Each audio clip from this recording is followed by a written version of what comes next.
The drill started at exactly 3:07 in the morning. Not a knock, not a doorbell. A drill, that high whining bite of metal chewing through the deadbolt of my own front door.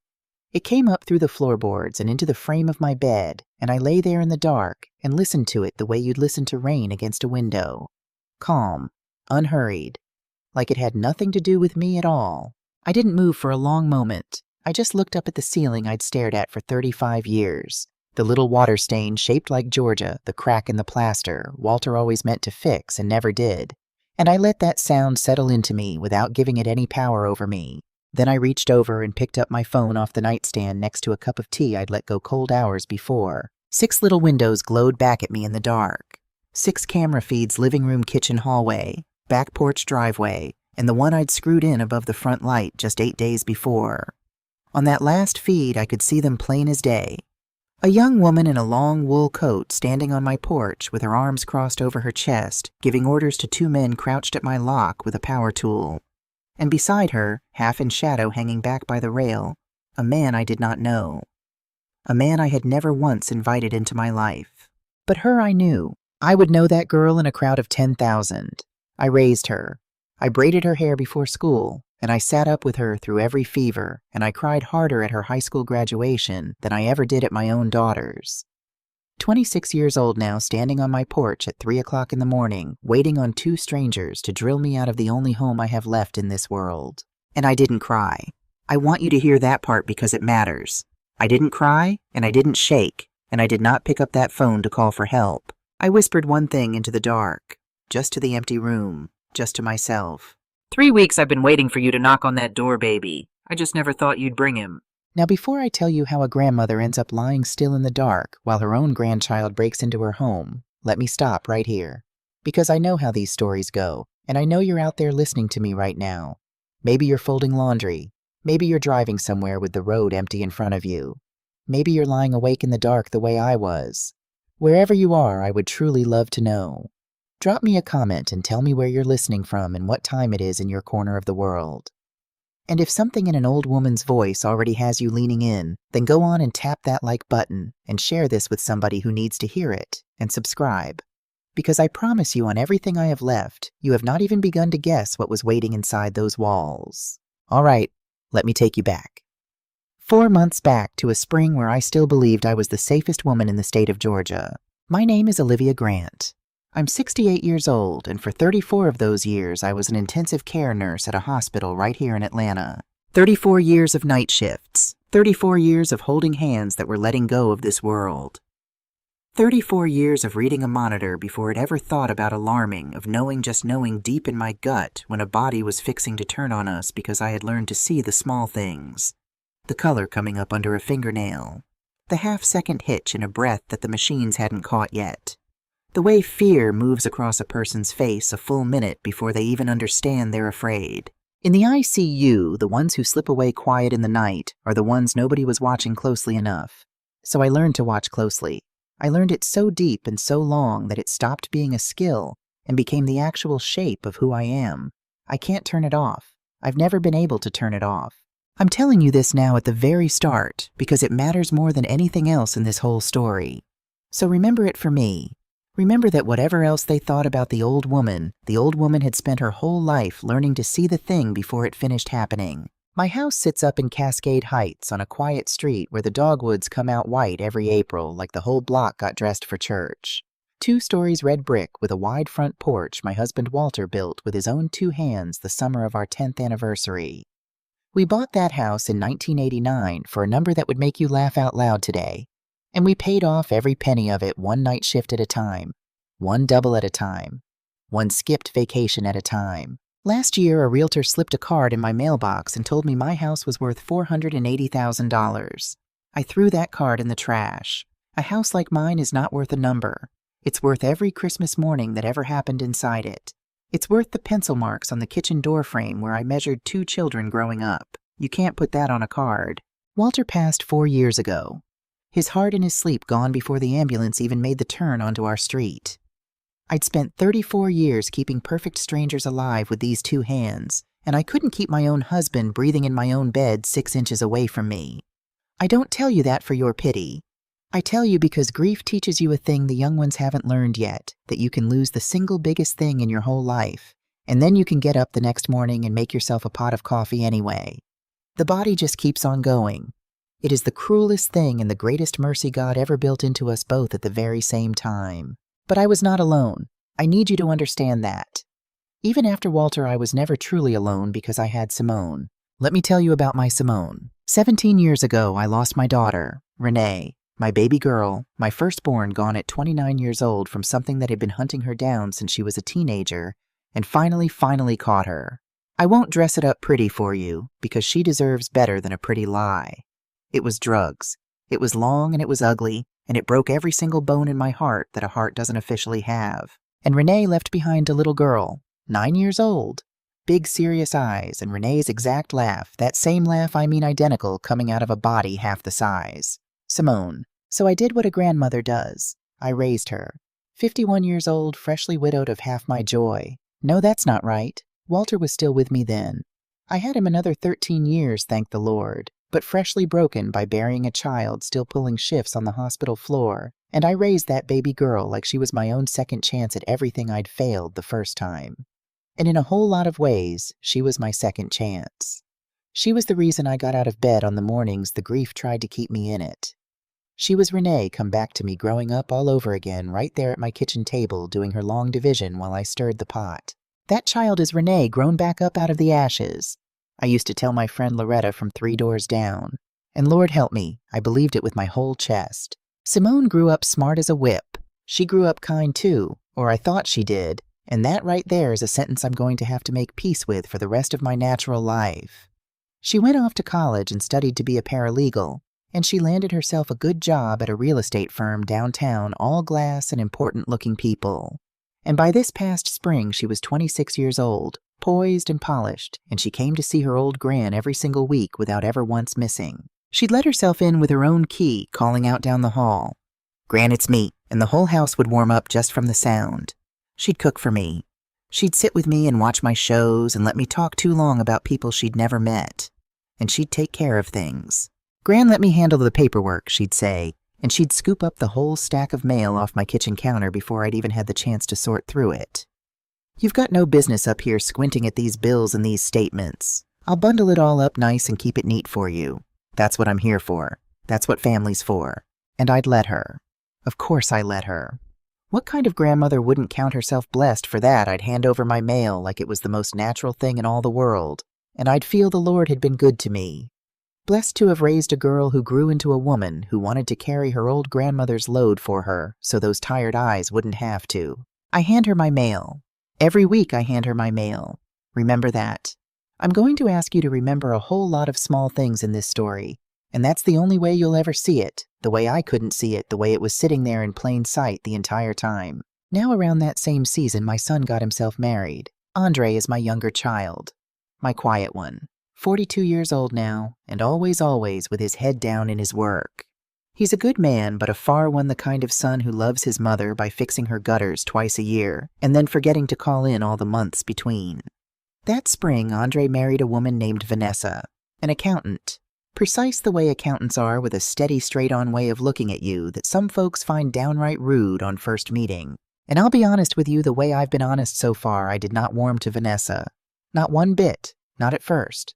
The very first Sunday she came to my table, we were barely done with the blessing forks, not even lifted when she set hers back down, looked me dead in the eye across my own pot roast and said, "Miss Olivia, who's managing your accounts these days, your bank accounts, I mean, because you ought to sit yourself down and go through every one of them, line by line, real soon." The whole table went dead still. Andre gave a nervous little laugh and reached for the rolls and changed the subject fast. And I sat there thinking, well, the nerve of this woman. Married into my family about 5 minutes ago and already got her nose in my money at my own dinner table. I smiled and I said something polite and gracious the way my mother raised me too, and on the inside I decided right then and there that Vanessa was going to be a problem for me. I want you to feel exactly what I felt in that moment. That hot little flare of insult, that instinct that this woman was out of line. Sit in it with me, because I had it backwards. I had the whole entire thing backwards, and being that wrong would nearly cost me everything I own before I finally understood. And it didn't stop at that dinner either. Over the next few weeks, Vanessa took to calling me at home in the evenings, asking me things that felt like they had no earthly business being asked. Miss Olivia, do you keep a copy of the deed to the house? Do you know where it is, exactly? Have you looked lately at what's leaving your account every month, the automatic ones? And one time when she thought I'd hung the phone up, but the line was somehow still open between us, I heard her turn and say to Andre in the next room, low and tight and worried, "Something's not right with the books over there, Andre. Somebody is moving that woman's money around." Well, you can imagine exactly what I thought. I thought this brand new daughter-in-law had gotten one look at an old woman's paid-off house and started doing sums. I thought she was circling me like something in the water.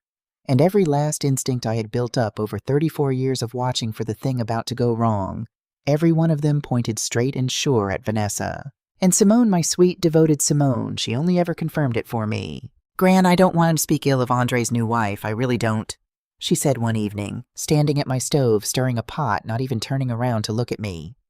"But she sure does ask an awful lot of questions about your house, about your money, about your accounts. And I worry about you, Gran, that's all. You've got people in this world who love you, and you've got people who take one look at you and see a payday. And you'd best be careful which is which." I remember I got up out of my chair and crossed that kitchen and kissed the top of my granddaughter's head right on the part in her hair. My own grandbaby standing at my stove warning me to keep my guard up against the wolves. "You be careful which is which," she told me. And you know what? She wasn't wrong. God forgive me, she was not wrong at all. Around then, a few small things happened that I didn't give a second thought to at the time. That's the thing about small things. They don't announce themselves. They just walk on by. Simone showed up one Sunday afternoon in a brand new car, and not a cheap one either. One of those sleek gray SUVs, the kind that costs more than I used to make in a year of nights on that hospital floor. And she had a handbag hanging off her shoulder, soft, buttery leather, with a little gold clasp. The exact kind of bag I'd only ever seen in the glossy magazines they leave out in a doctor's waiting room. "Well, look at you," I said, teasing her, running my hand over the car door. "They handing out raises like that down at the firm now. You're going to have to teach your old Gran a few of your tricks." She laughed a beat too quick maybe, though I only hear that quickness now playing it back in my mind. "Got put on a big project, Gran. Big client. It's just a good time for me right now, that's all." "Well, I'm proud of you, baby." And I was. I was proud fit to burst. A paralegal's paycheck and a car like that and a bag like that. But I did not do the math. Why on God's earth would I do the math on a child I would have handed my last breath to? There's the math I never did. You do it for me. A paralegal's salary does not buy that car and that bag. So where was the money coming from? I'll tell you when it's time. For now, just keep counting. Then she brought him by. Devin Price, her boyfriend. Handsome, easy in his own skin, a firm handshake, and a warm white smile, dressed just a touch too fine for a regular Tuesday supper. He complimented my cooking, and he complimented my curtains, and then over the peach cobbler, he got to talking about real estate. "Beautiful home, Miss Olivia. Just beautiful. And this location up here..." He gave a low, admiring whistle and shook his head. "You are sitting on gold. Real gold. It's a shame almost to just let a place like this sit here, you know what I mean? A property like this, it ought to be working for you, making you money, not just sitting." And something in me went very quiet and very careful when he said that. It was the same quiet I used to feel standing at a bedside when the numbers on the screen all looked just fine. But the person in the bed looked wrong to me. I couldn't have told you what it was. I just smiled and told him this house had done plenty of working already. Thank you kindly, it had raised up 2 whole generations, and that was work enough for one house to do in its life. And right in the middle of that same supper, Simone's phone lit up on the table. She glanced down at the screen and I watched the color drain straight out of my granddaughter's face. Just drain like somebody pulled a stopper out of her. She stood up quick and took that call in the other room, and when she came back to us, she was smiling again, but it was a smile stretched thin over the top of something. "Everything all right, baby?" "Fine, Gran. It's just work. You know how it is." The phone call that turned her white as a sheet. "Just work," she told me. It was not work. Hold on to that one, the hardest of all of them. There was one more thing that spring. Small. So small I very nearly didn't put it in this story at all. We were sitting together in my front room one evening, and I got to talking about Walter the way I still do and always will. about how he'd worked 40 years down at the county recorder's office, handling other people's deeds and their liens and their paperwork, and how careful that man was with all of it. How he used to say to me, "Olivia, a house isn't yours till the paper says it's yours, and even then you best keep that paper somewhere the world can't ever get its hands on it." He left me a whole mess of documents, that man, I said, half laughing at the memory. Old files boxes of them. Some kind of trust he set up. I believe I never did fully understand all that legal business And Simone stood up, fast, just up right up out of her chair, and over to my kitchen sink with her back turned to me, running water she did not need to run. "You want another cup of tea, Gran?" He set up some kind of trust, I said, and my granddaughter came up out of that chair like the floor underneath her had caught fire, and I didn't even notice it. But you noticed, didn't you? Good, you're seeing it now. You're seeing every single thing I couldn't. That was my spring. That was the whole shape of my life. A widow rattling around a paid-off house. A good son who lived too far inside his own head, a daughter-in-law I'd decided in my heart not to trust, and a granddaughter I trusted with every last thing I had left in this world. I remember one night I stood at my front window and watched Vanessa's taillights pull away down the street after a visit, and I felt something I'm ashamed of now. I felt relief, real gratitude. And I thought to myself, clear as anything, that daughter-in-law asks entirely too many questions. Thank the good Lord I've still got my Simone looking out for me. I want you to sit with just how wrong that one sentence was, because I said it like a prayer of thanksgiving, and every single word of it was pointed at exactly the wrong person. It was a Thursday when the first crack showed itself. Simone had come by after work like she always did, and she'd left her leather bag sitting open on the kitchen chair while she went off down the hall to use the bathroom. I wasn't snooping. I need that on the record for whatever my word is worth to you. I was clearing the supper table the way I've cleared 10,000 supper tables, and a paper had slid halfway out of the mouth of that open bag. So I picked it up to tuck it back in the way any tidy old woman would, the way I couldn't stop myself from doing, and my eyes just happened to pass across it. It was a document, a notarized one, official with that raised seal pressed into the corner. I didn't understand one word of the legal language stacked up on it, and I didn't try to. But my eyes caught and held on the date printed at the bottom right there beside the notary's stamp. The date it had been signed and sealed. Tuesday. The Tuesday just gone by. And I stood stock still in the middle of my own kitchen, holding that piece of paper, and something cold walked slow all the way up the back of my neck. Because I knew that Tuesday. I knew exactly where my granddaughter was that Tuesday. She'd been in Savannah.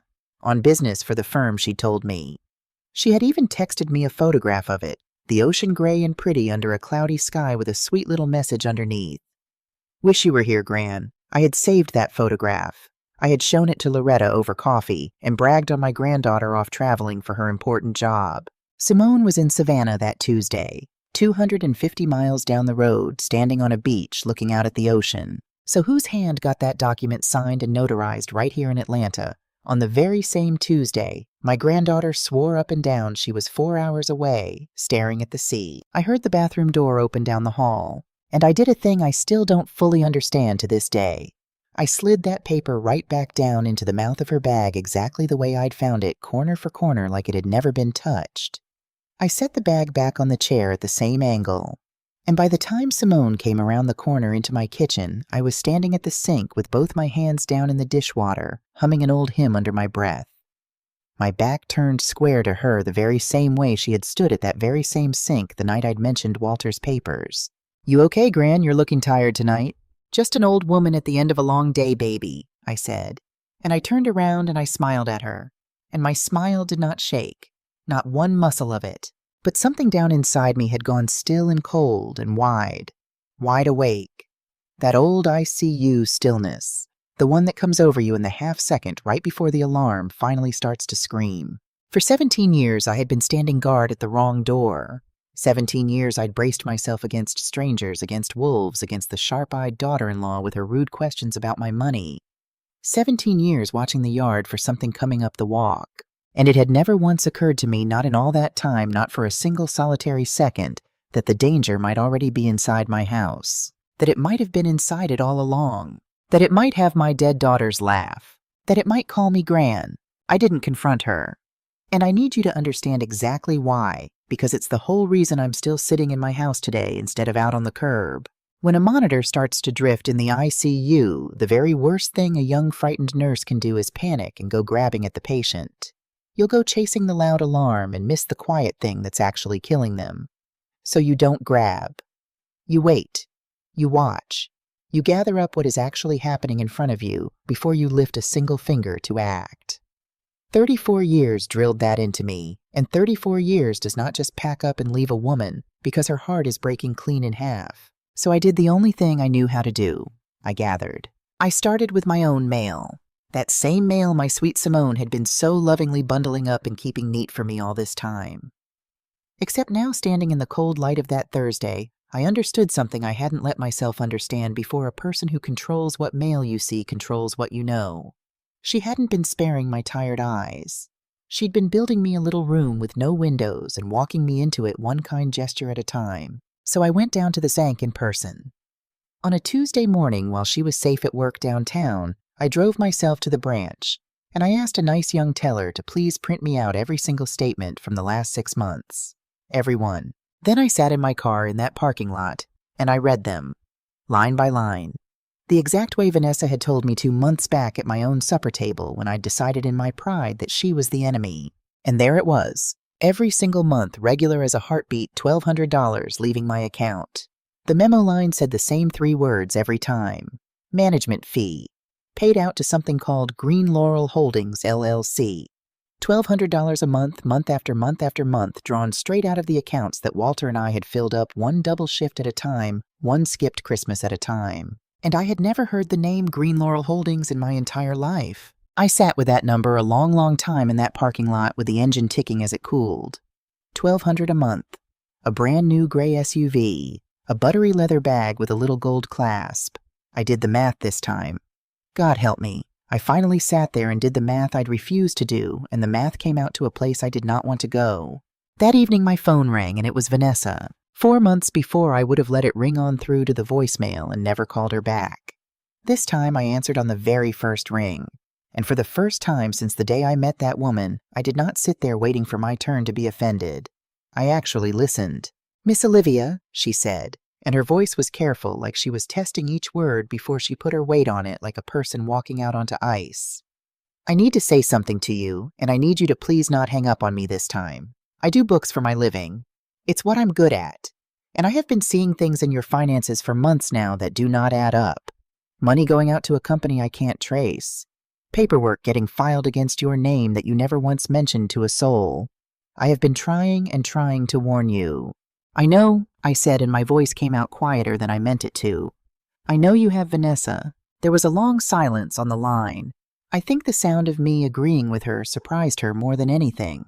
"I wasn't circling your house, Miss Olivia," she went on, and now the careful was cracking, and something raw was coming up underneath it. "I was trying to catch whoever was. And I couldn't ever say it to you plain because I know good and well who's over at that house every single week. I know who you love more than your own life. And you tell me, how does a woman look her mother-in-law in the eye and say to her, 'I think the child you raised from a baby might be the one robbing you blind'? I didn't have my proof yet. And I was scared to death you'd cut me off out of your life before I could get it." Her voice broke right in two. "And you very nearly did." I closed my eyes and I let my head fall back against the chair, and I thought about that first Sunday supper, the sharp questions, the steady straight-on stare, the rude accountant I'd made up my mind to distrust before she'd finished her pot roast. And I understood, sitting there in my kitchen with the phone against my ear, that I had spent 4 solid months standing guard at my front door against the one single person in my whole family who had been trying the entire time to save me. "Vanessa," I said, "I owe you an apology and I don't have words in me big enough to make it." "You don't owe me a thing, Miss Olivia. Just please let me help you now. Let me in." And after that phone call, the pieces started coming faster. That's the honest truth of how it felt inside me. Like a slow current all at once, picking up its speed and starting to pull. The new car, the designer bag, Green Laurel Holdings, Devin sitting at my table talking about property that ought to be working.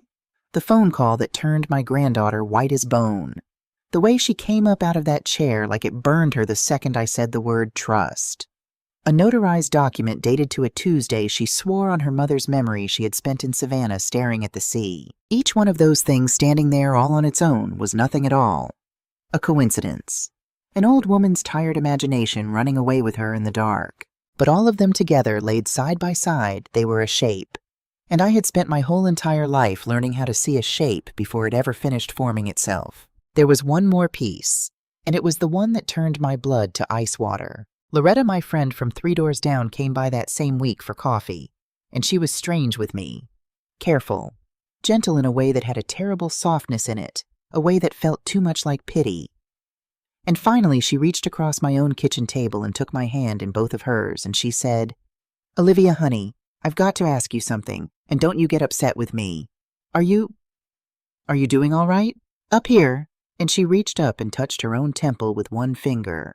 "What in the world do you mean, am I all right up here?" She got flustered and pink in the face, and little by little the whole thing came out of her. Somebody had been going around. Somebody had been telling folks up and down our street and telling people all through the family that poor Olivia Grant was slipping, getting forgetful, leaving her stove burning, getting all turned around and confused about her own money and her own bills, that it was such a sad thing to watch. And wasn't it just a mercy and a blessing that she had that sweet, devoted granddaughter over there every week to look after her? I had not left a stove burning one time in my entire life. My mind was ablade. It still is. And somebody I loved with my whole heart had been walking calm and sweet through my own neighborhood, quietly telling every soul who'd listen that it had gone dull and soft. And that right there was the moment I stopped being heartbroken and started being afraid, because I finally understood what I was truly looking at. I was not looking at a thief who wanted my money. Money you can lose and go on. I was looking at somebody building a case. Somebody carefully, patiently laying the groundwork, so that when the day finally came, not one person in this world would believe the confused old woman over her loving young caretaker. So I called the one person left on this earth I trusted completely outside of my own blood. Gloria Hayes, my friend of 30 years from the second pew on the left at Mount Zion Baptist. And as the good Lord would have it in my hour of need, an attorney by trade, I laid the whole thing out on Gloria's kitchen table. The 6 months of bank statements, Green Laurel Holdings, the photograph of the Savannah Ocean sitting right next to the notarized date that couldn't possibly be, and the rumors, the whispers about my failing mind. Now Gloria is not a woman who gasps. In 30 years I've never once seen her lose her composure. She just put on her reading glasses and she made a few quiet phone calls and she pulled up some records on her computer, and when she finally sat back in her chair and took those glasses back off, her face had gone very, very still. "Olivia," she said, "I'm going to tell you what I'm looking at here, and I need you to keep breathing the whole time I do it. Can you do that for me? Tell me, Gloria.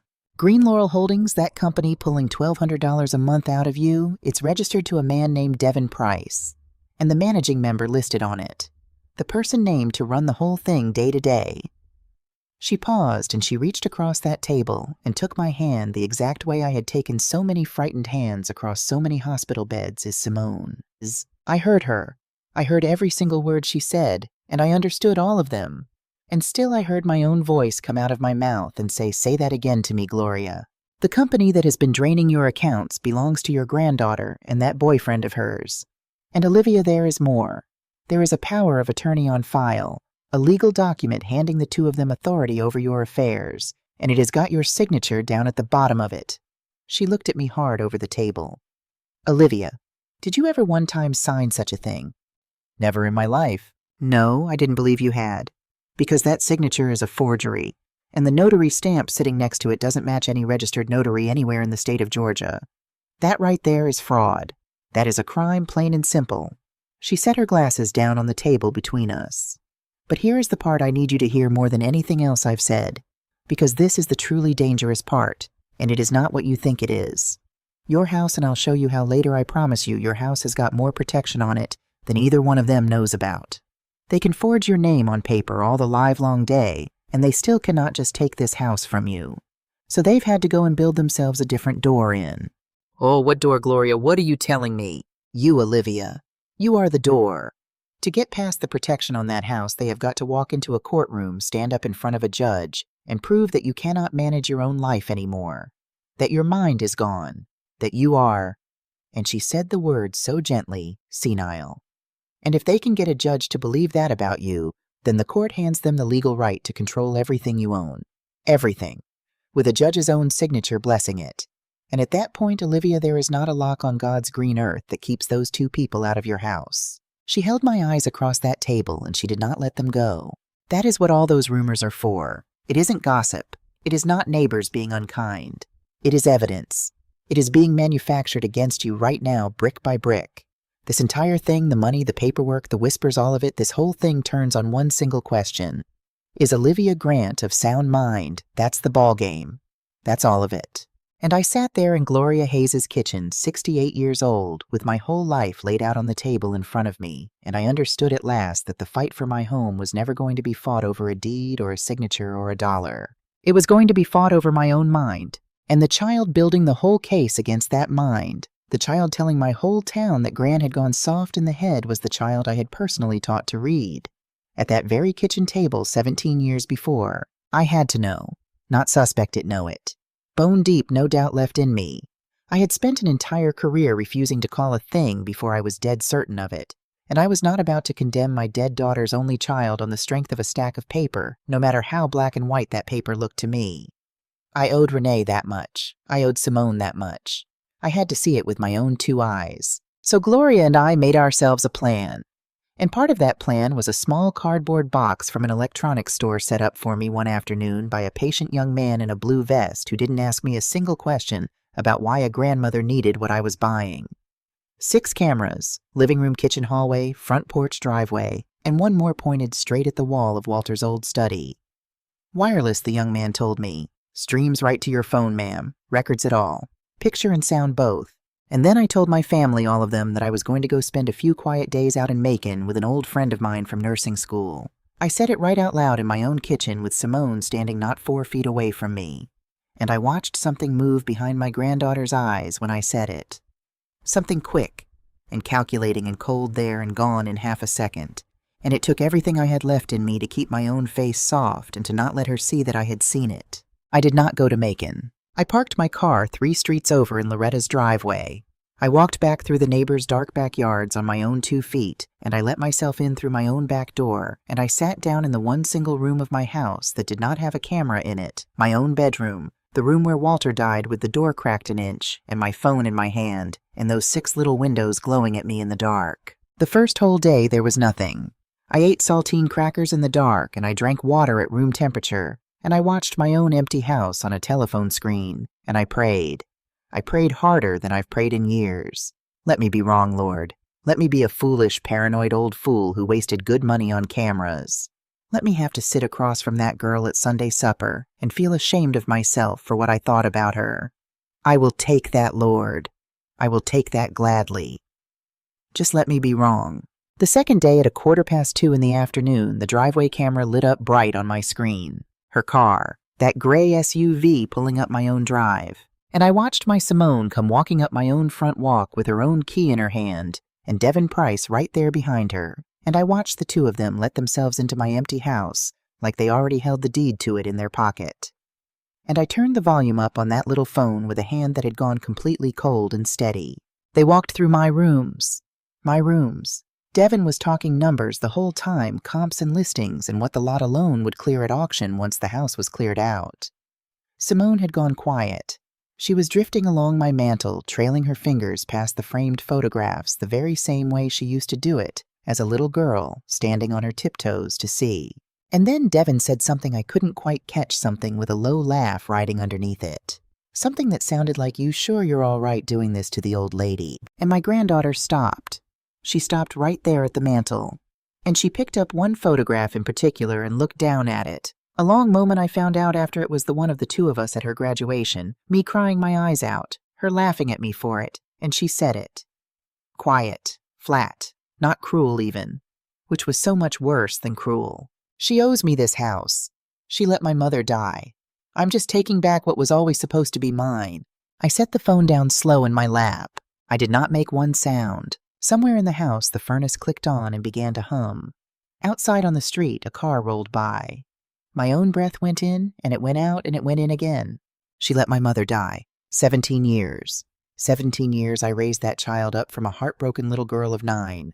17 years I braided that hair and paid that tuition and packed those lunches and sat in that front row and cried.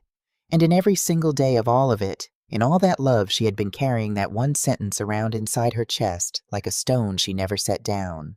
She had never once looked at me and seen the woman who saved her life. She had looked at me every day and seen the woman who let her mama die. And somebody had put that stone into a 9-year-old girl's hands. Somebody had spent years and years telling a grieving motherless little baby a careful story about exactly who was to blame for the hole in the middle of her life. That was the twist that broke me clean in two. Not that my granddaughter had come to steal my house out from under me while she thought I was in Macon. It was that she truly, deeply believed all the way down to the bottom of her soul that the house was already hers, that I owed it to her, that she was only coming to collect a debt. I don't remember getting up off that bed. I truly don't. The next thing I knew, I was standing in Walter's dark old study and I had a photograph gripped in both my hands. It's an old one. Renee is in it.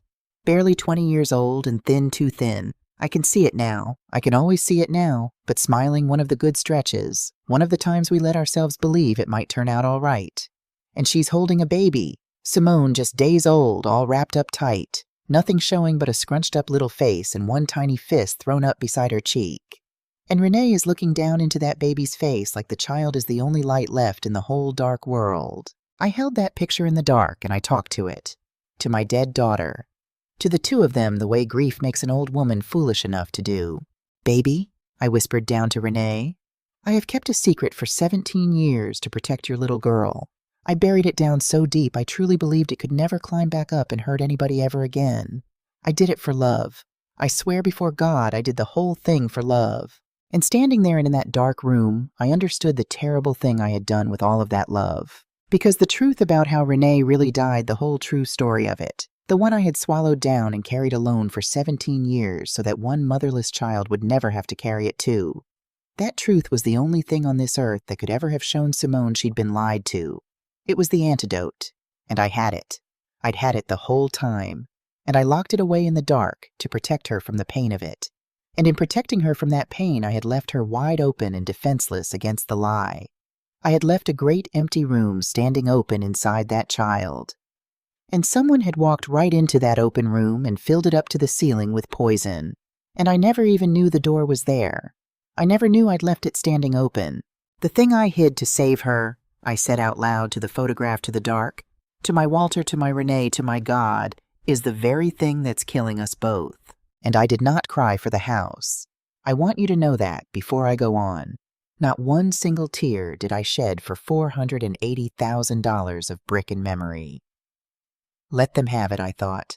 Let them have the whole thing. I cried for the little girl with my dead daughter's laugh, the one I'd carried through my own front door at 9 years old with nothing left in the world but me, the one who had spent 17 years hating the very arms that raised her, and who had never in all that time, not for one single day of it, been told the one true thing that would have set her free. Here is the one thing my granddaughter never understood about me.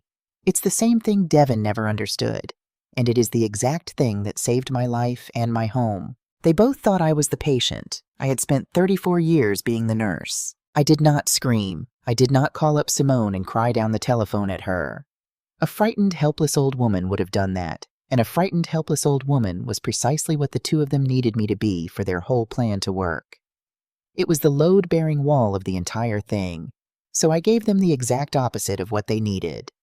I dried my face and I went to work. The very first thing I did, and I want you to hear this because out of everything, this is the piece that mattered the most, I made an appointment with my own doctor. And I sat down in his office and I asked that man for a full cognitive evaluation. The whole battery of it. Memory, reasoning, judgment, problem-solving.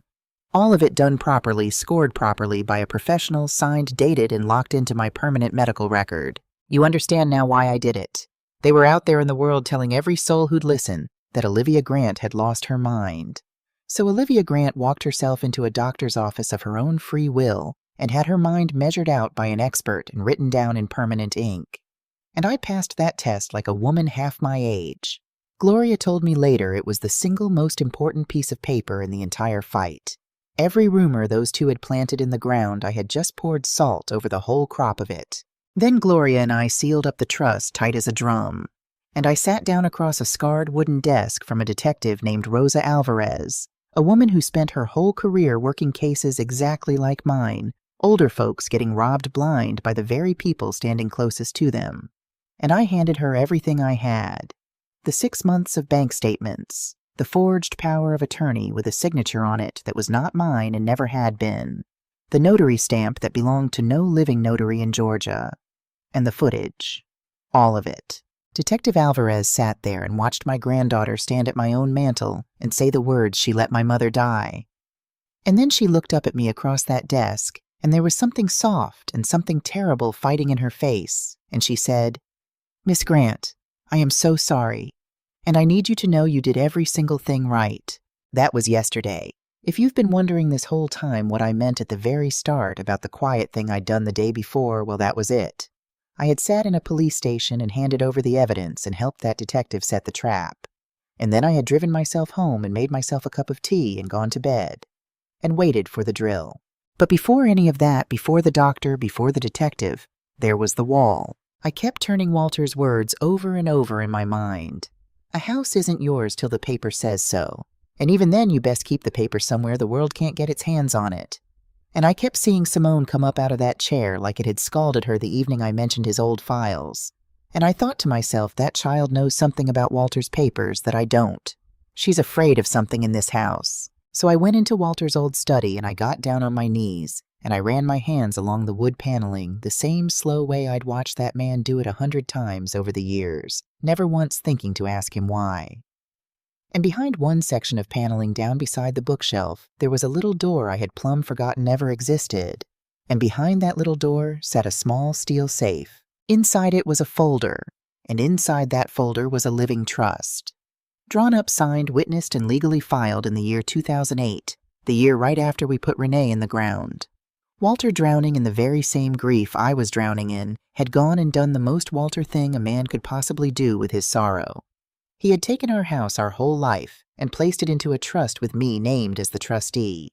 Protected, locked away, set out of the reach of anybody who might ever in any far-off day come to try and take it. 16 years ago. He built that wall around the two of us 16 years ago, and he never said one word to me about it. And then he died in his sleep beside me. And I never once knew the wall was even there, standing quiet all around me holding. And that is the reason those two could never simply take my house, no matter how many times they forged my name. The house didn't belong to a lonely old woman they could trick with a piece of paper. It belonged to a trust guarded by a trustee. And the only road on this earth that gets you past a living trustee is to prove that she has lost her mind and can't serve anymore. Which is exactly why the whole scheme lived or died on making the entire world believe I was senile. And which is exactly why one cognitive evaluation scored by a doctor and signed in ink was the sword that came down and cut the whole rotten thing off at the root. My dead husband and I were still standing guard over each other. Him from inside a wall he'd built out of his grief 16 years before. Me from inside a doctor's office 16 years later. I sat down on the floor of that study with his folder in my lap, and I wept for that man like I was burying him all over again. The last piece of it came from Andre. I sat my son down and I showed him the footage. My quiet, faraway son, the one who'd married the one brave woman with the courage to warn me, and then stood by and let me push her clean out of the family. He watched his own niece, the little cousin he'd grown up loving, stand at my mantel and say those words. And my grown son put his face down in his two hands and his shoulders started to shake. And then he did a thing he hadn't done in more years than I can count. He got up and he got in his car in the middle of the night and he drove to his mother. He stood in my kitchen at midnight, and he called Vanessa on the phone right there in front of me, and he said, "Baby, I'm sorry. You were right about every bit of it, and I let you stand out there all alone. I will never do that to you again as long as I live." And I stood at my own counter and watched my family begin to knit itself back together over the ruins of the one thread that had gone rotten. And then Andre told me the very last thing, the thing that answered the one question I hadn't even known enough to ask. "Why now? Why after 17 quiet years all of a sudden now? Mama," he said, and he couldn't quite look at me. A few months back this past spring I saw Simone downtown, and she was with a man, older fellow. I didn't know him from Adam, and when I asked her about it she got real strange and closed up, and she told me it was nobody. Just nobody. He swallowed hard. So I did a little looking on my own. Mama, it was Ray. It was Ray Dukes. He's back. He came back into that girl's life this spring. Ray. I had not heard that name spoken out loud in 17 years. And the very second it left my son's mouth, the whole shape of the thing finished forming itself in the air in front of me, the shape I'd been seeing the edges of for months. And at long last, standing in my kitchen, I understood every single piece of it. I set the bait my own self. I let it be known good and loud in front of exactly the right ears that I'd be heading out to Macon again for the whole weekend. And then I went absolutely nowhere. I sat myself down in my own dark house with all 6 cameras running live and my phone in my hand, and Detective Rosa Alvarez parked 2 streets over in an unmarked car with 2 officers, all of them waiting on one word from me. And at 3:07 in the morning, the drill started up. You've been right here with me since that very sound. So now you know exactly what I knew lying there in my bed in the dark. I knew the 6 cameras were recording every second. I knew the trust was sealed and my own mind was documented sharp as a tack in a doctor's own hand. I knew a detective was sitting 100 yards down the street. I knew that the girl standing on my porch had already lost completely. Totally lost and just hadn't found it out yet. So I let them get all the way in. I lay there and I let that locksmith pop my deadbolt clean out of the door. I let Simone push open the front door of the house where she took her very first steps as a baby. I let her voice come carrying down my dark hallway, giving out orders like a foreman start with the back bedroom. Get all of it out by morning, the truck's on the meter. Devin right beside her already back on the phone about the listing. And out my bedroom window in the big truck idling at the curb, a third figure sitting still, just a shape waiting. And then I reached over and I turned on the lights. I came walking out of that hallway in my robe with a cup of tea in my hand, and I want you to picture the silence that fell. Simone froze dead in the middle of my living room like she'd watched the dead climb up out of the grave. Devin's mouth came open with not one single sound in it. Baby, I said, soft as a Sunday morning. You came all this way to change the locks on the house where I used to rock you to sleep. And Devin broke and ran straight for the front door and ran flat into Detective Alvarez, coming up my front walk with 2 uniformed officers a step behind her. It came apart fast after that, the way these things always do once the first thread pulls. Alvarez laid it all out for the 2 of them right there on my front porch, one item at a time, calm as you please. The forged power of attorney. The notary stamp that matched no notary alive. Green Laurel Holdings and every single dollar it had bled out of an old woman's accounts. The footage of a confession given at my own mantel. And when Devin started sputtering about how he had a signed document that gave them the house, Detective Alvarez very nearly smiled at him. There is no taking this house, she told him. It has been sitting inside a trust for 16 years, and the owner's mind was evaluated by a licensed physician last week and found perfectly, completely sound. Every last door the 2 of you thought you were building, she already walked ahead of you and closed every one. Turn around. Hands behind your back. They put the handcuffs on Devin Price on my front porch, standing directly under the porch light that Walter installed the summer before he passed. And out at the curb, the door of that idling truck swung open, and the 3rd man stepped down out of it and into my yard. Older, grayer, 17 hard years heavier than the last time I laid eyes on him. But I knew him the very instant the porch light found his face. Ray, wait, I said to Detective Alvarez before any of them could reach for my granddaughter's wrists. Please, I'm asking you. Give me 3 minutes with her. Just 3. I have owed this girl these 3 minutes for 17 years, and I mean to pay them. Simone was crying now. But it wasn't the crying of a grown woman who'd been caught out. It was something younger than that. Something lost and small like the 9-year-old baby I had carried through this very front door was rising back up to the surface straight through the woman who had come in the night to rob me. I crossed my own living room and I put the photograph into her 2 shaking hands. Renee, barely 20 thin and smiling, holding a days-old baby like that child, was the only light left in the whole world. You said I let your mother die, I said to her, quiet. So now you are going to stand there and let me tell you exactly how your mother died. And exactly who it was that told you the other story.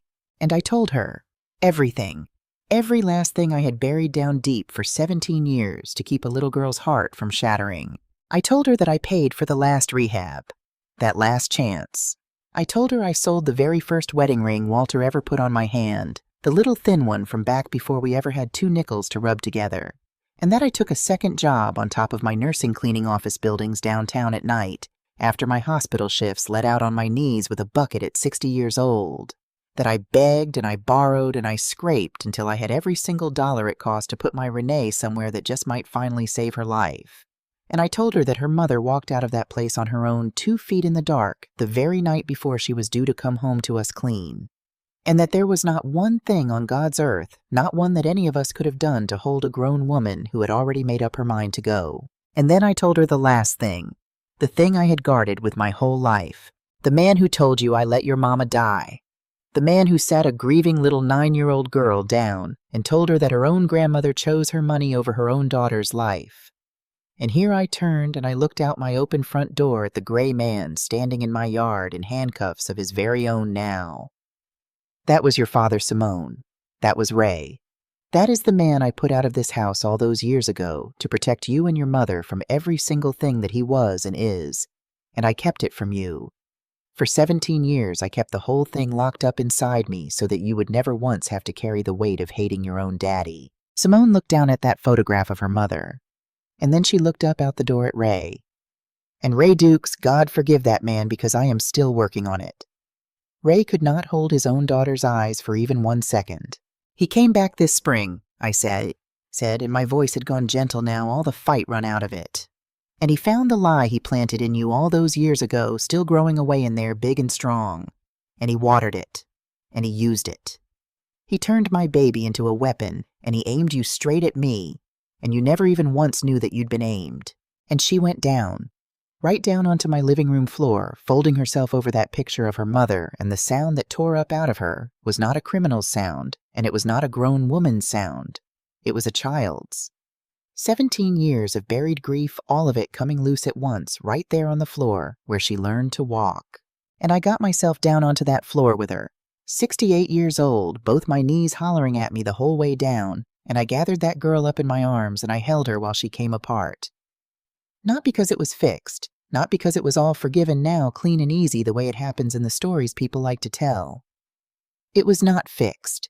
There was a detective on my porch and a case with my grandbaby's name printed on it, and a long, hard road in front of both of us that no hug on this earth was going to erase. But we were 2 women weeping on a floor for a third woman who'd been gone from us 17 years. And there is a kind of holy in that I have come to believe. Even sitting there in the middle of all that wreckage, even then. You thought you were taking back what was already yours? Baby, I whispered into her hair, the exact same way I used to whisper it when she was small, and the bad dreams came for her in the night. You were only ever punishing me. For a lie you never once got the chance to go and check. I did not drop the charges. I'm going to tell you that part plainly, because I know that some of you sitting out there wanted me to, and I understand why you did. I do.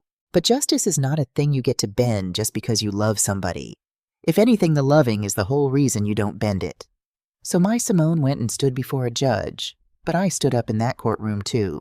And I asked no. I begged that judge with everything an old woman's got for a program instead of a prison, for rehabilitation, for counseling, for a road back to herself. And that judge granted it to me. And now I sit with that girl every single week, the 2 of us learning how to be a grandmother and a granddaughter all over again, right down from the ground up, one hard and honest hour at a time. Devin Price went away for a good long while, and so did Ray, because it turns out that when a man spends a whole season deliberately watering an old lie to steal an old woman's home right out from under her, the law has a name for what he's done, and it is not a kind one. I don't waste my good prayers on those 2 men. I save them for the ones who'll use them. Vanessa and Andre bought themselves a house 6 streets over from mine, and my sharp-eyed daughter-in-law, the very same woman I spent 4 whole months distrusting and shutting out, she keeps my books for me now. Not $1 moves in or out of Olivia Grant's accounts anymore without Vanessa's eyes on it first. And I have slept better these past months than I have slept in years. And me, I'm still right here. In the house that Walter built the porch onto with his own hands. The house that he wrapped up safe in a wall of paper 16 years ago and never once told me about. I still take my tea out on that porch in the cool of the evening. Loretta still comes by and sits with me. Now the other week, a woman from down the street, older even than me, living all alone with a nephew who's lately gotten himself real interested in her finances, she came and sat herself down on my porch. And she started to ask me a careful, frightened little question about some papers she'd gotten that she didn't rightly understand. And I didn't give her a speech.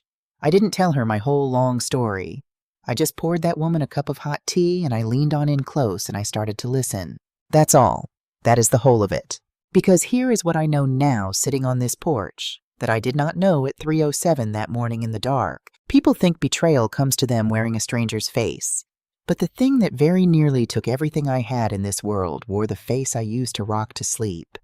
And the hand that pushed her up onto my porch was the very hand I thought I'd shut out of our lives forever, 17 years ago. The wolves are not always out at the gate, friends. Sometimes you raise them up yourself from a baby with nothing but love. Sometimes somebody you can't even see put them there on purpose. And the only thing that will save you in the end is refusing to become the frightened, helpless old woman they are all counting on you to be. And keeping your own mind sharp enough and your own eyes open wide enough to see the true shape of the thing before it ever finishes forming. Now I would truly love to hear from you. Have you ever been hurt deep down by the one person in this world you trusted the most? Tell me about it down in the comments. I read every one of them and I sit with them. And if this old woman's story meant something to you tonight, then go on and give it a like and share it with somebody who needs to hear it and subscribe so you never miss the next one. Take good care of yourselves. And you remember now you are far, far stronger than anybody out there is counting on you to be.